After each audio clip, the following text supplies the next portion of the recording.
Bishop Vallopilly സ്മാരക കുടിയേറ്റ മ്യൂസിയത്തിന്റെ ഉദ്ഘാടനത്തോടനുബന്ധിച്ച് സംഘടിപ്പിച്ച പൈതൃകം കുടിയേറ്റ ചരിത്ര seminar Payyavoor town saint Ans പള്ളി പാരിഷ് ഹാളിൽ നടന്നു. കോട്ടയം അതിരൂപത സഹായമെത്രാൻ മാർ ജോസഫ് പണ്ടാരശ്ശേരിൽ സെമിനാർ ഉദ്ഘാടനം ചെയ്തു.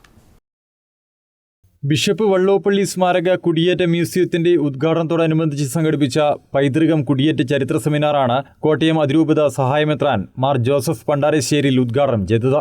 മലബാറിലെ കൃഷിയോഗ്യമായ ഭൂമി കുറഞ്ഞ വിലയ്ക്ക് ലഭ്യമായി കിട്ടുമെന്നുള്ള അറിവ്, ഇവിടുത്തെ ഉദാരമായിട്ടുള്ള ഭൂ നിയമങ്ങൾ, ഇതെല്ലാം ഇവിടേക്ക് ഈ മലബാറിലേക്ക് കടന്നു വരാൻ തിരുവിതാംകൂറിലുള്ള ആളുകളെ പ്രേരിപ്പിച്ചു.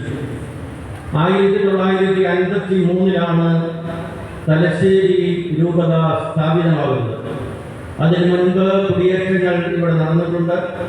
കുടിയേറ്റ ജനതയുടെ പിതാവ് മോശ എന്ന നിലയിൽ അറിയപ്പെടുന്ന അഭിനന്ദ വള്ളോപ്പള്ളി പിതാവിൻ്റെ നേതൃത്വത്തിൽ കുടിയേറ്റ ജനതയെ ഏകോപിപ്പിച്ച് ഈ പ്രദേശത്തിൻ്റെ സമഗ്രമായ വളർച്ചയ്ക്ക് എല്ലാ മേഖലകളിലും ശ്രദ്ധ ചെലുത്തി അഭിനന്ദ വള്ളോപ്പള്ളി പിതാവ് നടത്തിയിട്ടുള്ള സേവനം, നേതൃത്വം ഉജ്ജ്വലമായിരുന്നു.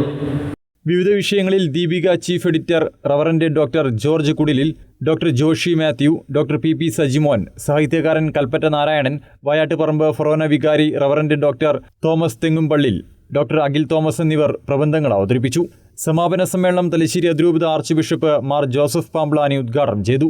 Sunny Joseph MLA, Sajeev Joseph MLA, Kerala Lalithakala academy vice chairman Abin Joseph, Sreekandapuram നഗരസഭാ അധ്യക്ഷ KV ഫിലോമിന, പയ്യാവൂർ പഞ്ചായത്ത് പ്രസിഡന്റ് സാജു സേവ്യർ തുടങ്ങിയവർ സംസാരിച്ചു. News bureau, Irikkur.